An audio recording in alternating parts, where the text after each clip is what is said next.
What if I told you that the very thing you've been taught to fear most, being alone with yourself, is actually the secret doorway to unshakable power? You've been conditioned to believe that your worth comes from how available you are to others, how much you give, how perfectly you perform the dance of social acceptance. But what if this very conditioning is the prison that keeps you small, exhausted, and eternally seeking validation from a world that will never truly see you? If this resonates with you, please hit that like button and subscribe, because by the end of this video, you'll become a different person. So stay till the end. There's a particular kind of exhaustion that no amount of sleep can cure. It lives in the space between who you are and who you think you need to be.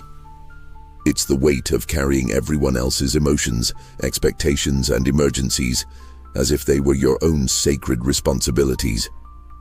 You wake up each morning and immediately check your phone, not because you want to, but because somewhere along the way, you learned that your value is measured by how quickly you respond, how available you remain, how seamlessly you dissolve your own boundaries to accommodate others. Friedrich Nietzsche understood this prison intimately. He spoke of the herd mentality, that suffocating need to belong that makes us sacrifice our authentic selves on the altar of social acceptance. But what he discovered, through years of profound solitude and self-examination, was something revolutionary. The very thing we fear most, being alone with ourselves, is where our true power lies. Think about it. When was the last time you sat in complete silence with yourself? No phone, no distractions, no urgent tasks demanding your attention. Just you, facing the vastness of your own mind. Terrifying, isn't it? This terror isn't accidental. You've been systematically conditioned to fear your own company, because in that silence, in that solitude, lives a version of yourself that refuses to be diminished, that refuses to perform, that knows its own worth without external validation. The pain you're carrying, that bone-deep exhaustion, that sense of living someone else's life, it's not weakness. It's your soul crying out for reunion with itself. It's your psyche demanding that you stop fragmenting your energy across 1,000 different versions of who you think you should be and return to the singular truth of who you actually are. Carl Jung called this the process of individuation, the heroic journey of becoming whole. But before you can become whole, you must first acknowledge the parts of yourself you've abandoned in service of others' comfort. You must face the shadow of your people-pleasing, your compulsive availability, your terror of disappointing anyone except yourself. From the moment you drew your first breath, you were taught that love is conditional. Smile and you'll be praised. Cry and you'll be soothed, but only to a point.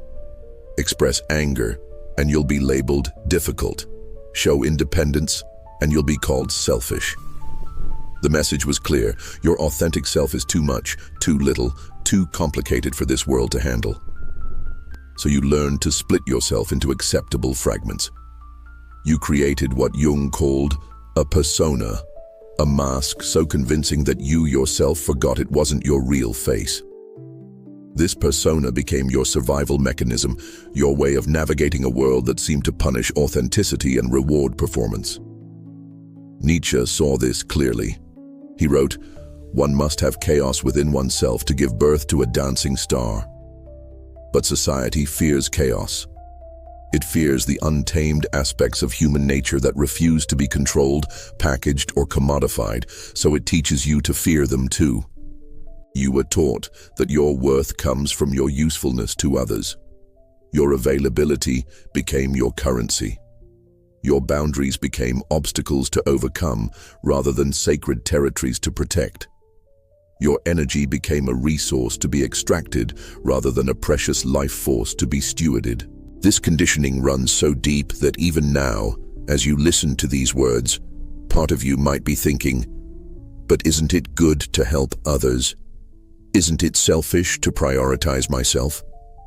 This is the voice of your conditioning speaking, the internalized critic that has appointed itself the guardian of your smallness. Machiavelli understood power differently. He knew that true power comes not from being needed by everyone, but from being chosen by those who truly matter. When you're constantly available, constantly accommodating, constantly dimming your light to make others comfortable, you rob the world of your authentic contribution. You become a shadow of yourself, useful but not vital, helpful but not irreplaceable. The awareness you're developing right now, this recognition of how you've been programmed, is the first crack in the prison wall. It's the moment you begin to see that your exhaustion isn't a character flaw, but a natural consequence of living in opposition to your own nature. Your psychic energy, what Jung called your libido, has been scattered across 1,000 different demands, expectations, and performances. You've become a conductor trying to orchestrate everyone else's symphony while your own music remains unplayed, unheard, unimagined. But awareness is just the beginning. The real transformation happens when you decide to withdraw this scattered energy and bring it home to yourself. There's a profound difference between isolation and solitude. Isolation is what happens when you're cut off from connection against your will. Solitude is what happens when you consciously choose to return to yourself, to gather your scattered energies and remember who you are beneath all the masks. Nietzsche spent years in voluntary solitude, not because he hated humanity, but because he understood something radical. You cannot give what you do not possess. You cannot love others authentically until you've learned to love yourself completely. You cannot offer genuine strength until you've discovered your own unshakable center. This is where the silent trick reveals itself. The power you've been seeking in external validation, in being needed, in constant availability. It's been waiting for you in the very place you've been taught to avoid, your own company. When you withdraw your energy from the endless demands of others and turn it inward, something miraculous happens. You begin to remember who you were before the world told you who to be. You reconnect with desires you've buried, with dreams you've deferred, with aspects of yourself you've kept hidden to avoid judgment. But this withdrawal isn't selfish, it's sacred. It's the hero's journey Jung spoke of, the descent into your own depths to retrieve the gold of your authentic self. It's what mystics have always known, that external power is an illusion, but internal sovereignty is unassailable. The world will resist your withdrawal. People who've grown accustomed to your constant availability will call you selfish, distant, changed. They'll try to guilt you back into your old patterns because your transformation threatens their own comfortable prisons. This resistance is not proof that you're wrong, it's proof that you're on the right path. Your phone will buzz with urgencies that aren't urgent. People will create emergencies that somehow only you can solve. Social obligations will multiply precisely when you need solitude most.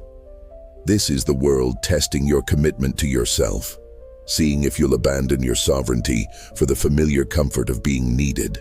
But here's what Nietzsche understood. When you learn to be comfortable with yourself, when you no longer need external validation to feel whole, you become truly powerful. Not the desperate power of manipulation or control, but the quiet power of someone who knows their own worth without needing others to confirm it. This is when you stop being a reactor and become a creator. Instead of constantly responding to others' emotional states, you begin generating your own emotional weather. Instead of adapting to every situation, you begin attracting situations that align with your authentic self. The withdrawal isn't permanent, it's preparatory. You're not becoming a hermit. You're becoming whole. In the crucible of conscious solitude, something profound begins to emerge. Like a snake shedding its skin, you start to release the layers of conditioning, the masks of performance, the heavy armor of people-pleasing that you've carried for so long. What remains is something both startling and familiar. Your true self, powerful not because it dominates others, but because it needs nothing from them. This is what Nietzsche meant when he spoke of becoming an Übermensch, not a superior person who lords over others, but someone who has transcended the need for external validation. who has become their own source of meaning, value, and strength. You discover that the power you've been seeking was never outside of you. It was buried beneath layers of fear, conditioning, and the desperate need to belong. Jung understood this transformation intimately. He called it the integration of the shadow, the process by which you reclaim the parts of yourself you've rejected or hidden. Your anger becomes discernment. Your selfishness becomes self-respect. Your unavailability becomes a protective boundary around your sacred energy. When you control your energy, when you consciously choose where to invest your attention, your time, your emotional resources, you become magnetic in a way that desperation never could achieve. People begin to sense something different about you. You're no longer grasping, no longer performing, no longer dimming your light to make others comfortable. This new power operates by different laws. Instead of being drained by others' problems, you find yourself energized by your own growth. Instead of feeling guilty for saying no, you feel proud of honoring your boundaries. Instead of fearing solitude, you begin to crave it as the sacred space where you commune with your deepest self. Your relationships transform too. Those who were only attracted to your availability, your willingness to sacrifice yourself for their comfort, begin to fall away. But others, those who recognize and honor authentic power, are drawn to your new energy like moths to flame. You attract not dependents but equals, not energy vampires but fellow travelers on the path of self-actualization. The control you now exercise isn't rigid or harsh, it's fluid and natural, like a river that knows its own banks. You no longer need to construct elaborate defenses because your boundaries are no longer violations of yourself, but expressions of self-love. You say no not from anger or resentment, but from clarity about your own path. Machiavelli wrote that it's better to be feared than loved, but he was speaking to those who sought external dominion. The power you're developing transcends this binary entirely. You become someone who neither fears nor needs to be feared, who loves without losing themselves, who gives without depleting themselves. This is the rebirth Nietzsche promised, not into some grandiose fantasy of superiority, but into the simple, revolutionary truth of your own completeness.